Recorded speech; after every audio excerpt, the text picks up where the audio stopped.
En la calle Argüelles, número 11 de Arriondas, en plena travesía de la capital parraguesa, se ubica El Parque, una tienda de alimentación cuyas estanterías se van vaciando poco a poco.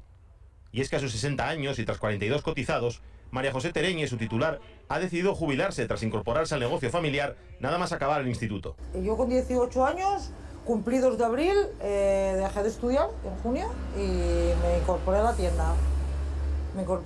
No tenía ganas de seguir estudiando y aquí estoy, desde aquella.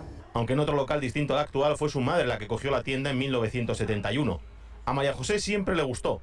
Por eso en su época de estudiante ya echaba una mano en el negocio, siempre que podía. Yo me ponía en el Puente Romano a hacer dedo para venir a echar una mano a mi madre en la tienda. O sea, yo tenía 2 horas libres en el instituto, que fueran a última hora, y yo no esperaba a venir cuando los demás. Yo me ponía a hacer dedo y venía y estaba aquí encantada de la vida, ayudando a mi madre.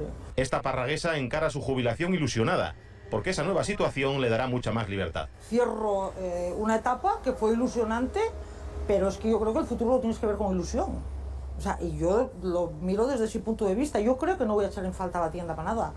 Yo tengo muchas cosas, muchos hobbies que no pude en su momento hacer y que voy a intentar hacerlo todo ahora. Después de muchos años y de muchas horas detrás del mostrador y al pie del cañón, podrá por fin disfrutar del próximo verano. Poder ir a la playa, que yo nunca pude ir a la playa. O sea, entonces, bueno, ni pude disfrutar de una fiesta como tal bien. O sea, bueno, pues este año yo creo que lo voy a hacer. Que ya me toca, ¿eh?